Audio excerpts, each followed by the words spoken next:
Perkenalkan, nama saya Marini Aulia Spasirait, NIM 6213111054 dari kelas PJKR 1D. Di sini saya akan menjelaskan sistem reproduksi pada manusia. Apa itu reproduksi? Reproduksi adalah kemampuan makhluk hidup untuk menghasilkan keturunan dengan tujuan untuk mempertahankan jenisnya. Untuk dapat melakukan proses reproduksi, manusia memerlukan alat-alat reproduksi dan kelenjar reproduksi yang sehat. Hal penting yang harus diketahui mengenai kesehatan reproduksi yaitu memahami anatomi dan organ reproduksi. Nah, apabila secara umum kondisi organ reproduksi sehat, maka proses mempertahankan keturunan akan lebih mudah. Alat-alat reproduksi pada manusia. Alat reproduksi pada pria yaitu terdiri dari testis, epididymis, skrotum, vas deferens, vesicula seminalis, kelenjar prostat, dan penis.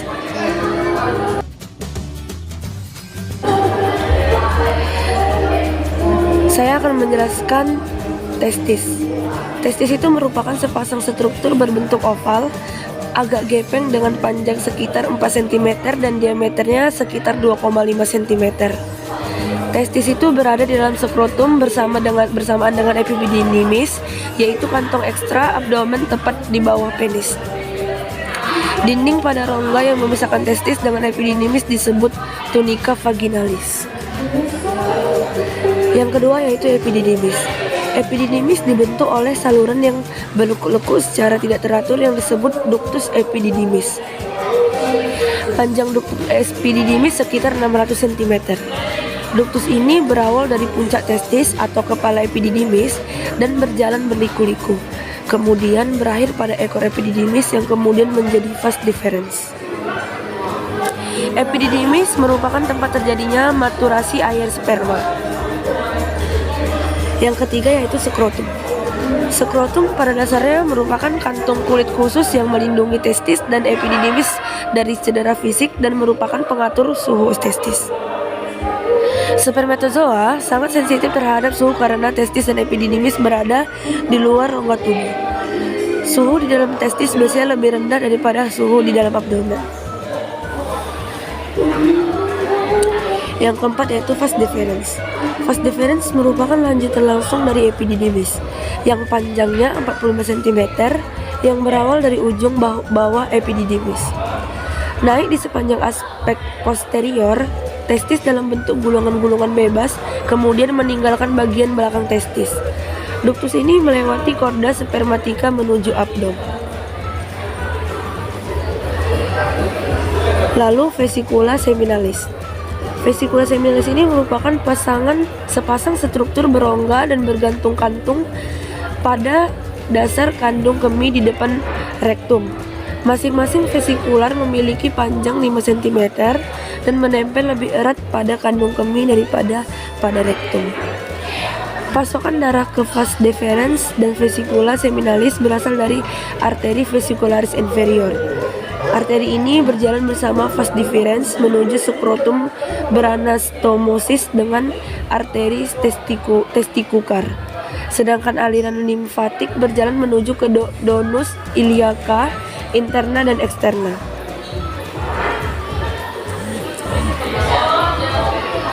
Kelenjar prostat. Kelenjar prostat merupakan organ dengan sebagian strukturnya merupakan kelenjar dan sebagian lagi otot dengan ukuran sekitar 2,3 x 3,5 x 4,5 cm. Organ ini mengelilingi uretra pria yang terfiksasi kuat oleh lapisan jaringan ikat di belakang simfisis pubis. Lobus media prostat secara histologis sebagai zona transisional berbentuk baji, mengelilingi uretra dan memisahkannya dengan ductus ejaculatorius. Saat terjadi hipertrofi, lobus media dapat menyumbat aliran urin. Hipertrofi lobus media banyak terjadi pada pria usia lanjut. Yang terakhir yaitu penis. Penis terdiri dari jaringan cavernosa atau erektil dan dilalui oleh uretra.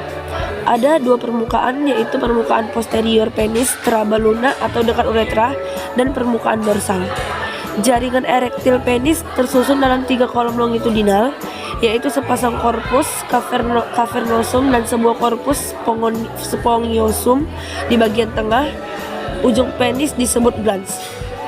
Glans ini mengandung jaringan erektil dan berlanjut ke korpus spongiosum. Glans dilapisi lapisan kulit tipis berlipat yang dapat ditarik ke proksimal disebut prepusium atau kulit luar.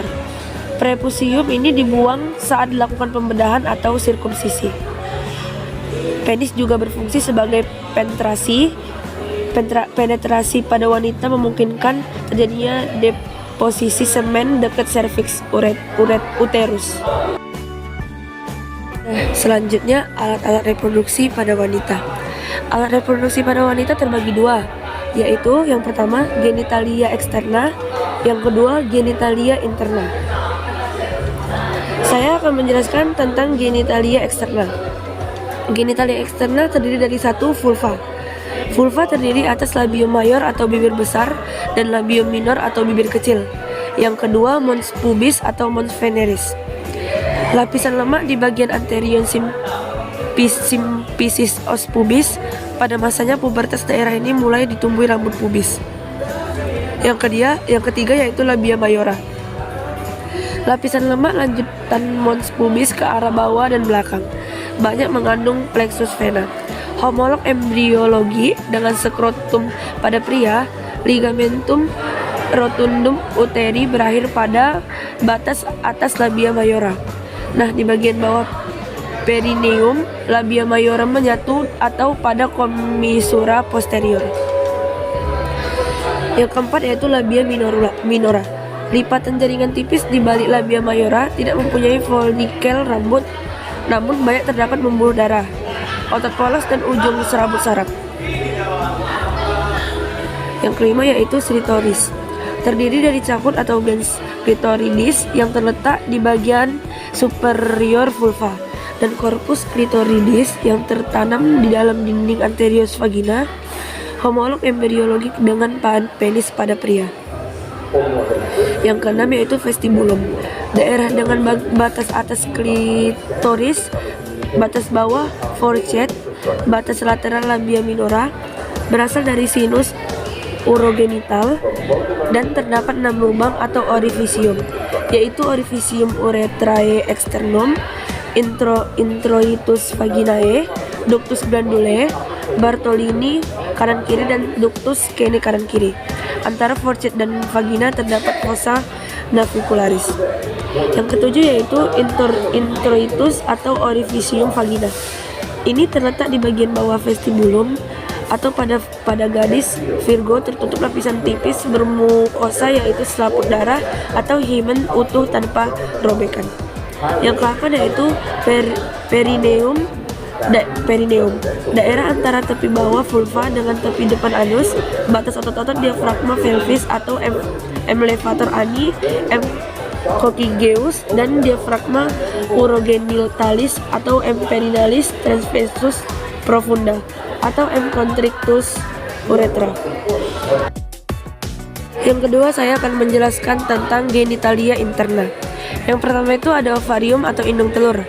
Nah, ovarium merupakan kelenjar kelamin yang memproduksi ovum atau sel telur dan menyekresi hormon estrogen dan progesteron. Yang kedua, oviduk atau tuba fallopi atau saluran telur. Berfungsi menyalurkan sel telur ke uterus atau rahim dengan gerakan peristaltik dan dibantu oleh gerakan silia pada dindingnya. Yang ketiga, uterus atau rahim. Nah, uterus tempat berkembangnya embrio. Selama kehamilan, volume uterus mampu mengembang hingga 500 kali. Yang terakhir yaitu vagina, tempat penis pada saat kopulasi dan sebagai jalan keluar bayi pada proses kelahiran. Selanjutnya yaitu pembentukan sel kelamin pada pria. Yang pertama, pembentukan sperma atau spermatogenesis yang terjadi di dalam testis. Spermatogonium bersifat diploid dan selalu membelah diri secara mitosis sehingga berjumlah banyak. Sebagian spermatogonium membesar menjadi spermatosit primer. Spermatosit primer terus membelah diri secara meiosis membentuk spermatosit sekunder. Lalu, spermatosit sekunder membelah diri kembali secara meiosis menjadi spermatid. Nah, spermatid berdiferensiasi menjadi sperma. Tiap-tiap sperma memiliki jumlah kromosom setengah dari jumlah kromosom spermatogonium. Pembentukan sel kelamin wanita. Pembentukan ovum atau oogenesis terjadi di dalam ovarium. Yang pertama, oogonium bersifat diploid dan oogonium membelah diri secara mitosis sehingga berjumlah banyak. Nah, setelah oogonium berkembang menjadi oosit primer membelah diri secara meiosis menjadi oosit sekunder dan badan kutub pertama.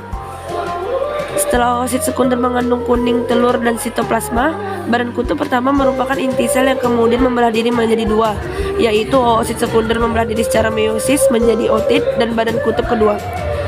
Otit berkembang menjadi ovum yang haploid. Setiap oosit primer menghasilkan satu ovum. Proses reproduksi secara generatif. Kehamilan. Setelah zigot terbentuk, zigot langsung membelah diri menjadi 2, 4, 8, 16 dan seterusnya. Dalam waktu bersamaan, dinding rahim menebal penuh dengan pembuluh darah siap menerima zigot. Nah, zigot menempel pada dinding rahim untuk berkembang, lalu zigot berubah menjadi embrio. Setelah terbentuknya plasenta dan tali pusat sebagai penghubung antara embrio dan ibunya, embrio dikelilingi cairan amnion untuk melindungi dari bahaya benturan. Setelah usia 4 minggu, embrio mulai membentuk mata, tangan, dan kaki. Nah, setelah usia 6 minggu, embrio berukuran 1,5 cm. Otak, mata, telinga, dan jantung sudah berkembang. Tangan dan kaki beserta jari-jari mulai terbentuk. Memasuki usia 8 minggu, embrio sudah memiliki organ lengkap. Embrio berubah menjadi janin atau fetus. Nah, setelah usia kehamilan mencapai kira-kira 9 bulan 10 hari, bayi siap dilahirkan.